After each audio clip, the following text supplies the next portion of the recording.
ခွန်အားယူစေချင်ပါတယ်ဟေရှာယနာဂရိကျမ်းခန်းကြီး55 6ကနေ7เนาะ6ကနေ7ပထမကျွန်တော်ကျမ်းပိုက်ကိုဖတ်ပြပါမယ်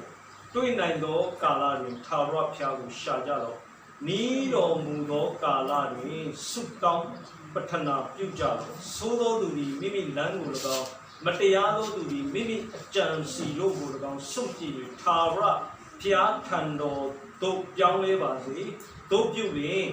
တနာတော်မူလိမ့်မည်ငါတို့ဘုရားသခင်ထံသို့ပြောင်းလဲပါစေတို့ပြုလျင်အထူးသဖြင့်အပြစ်လွတ်တော်မူလိမ့်မည်ထာဝရဘုရားမိန့်တော်မူပြီးကငါဤအကြံစီသည်သင်တို့ဤအကြံစီနှင့်မတူငါဤအကျင့်သည်လည်းသင်တို့ဤအကျင့်နှင့်မတူမိုးကောင်းကင်သည်မြေကြီးထက်သာ၍မြင့်တဲ့ကဲ့သို့ငါဤအကျင့်သည်သင်တို့ဤအကျင့်ထက်၎င်းငါဤအကြံစီသည်သင်တို့ဤအကြံစီထက်၎င်းသာ၍မြင့်၏မိုးရေနှင့်မိုးပွင့်တို့သည်မိုးကောင်းကင်မှဆင်းသက်၍နောက်တစ်ဖန်မပြန်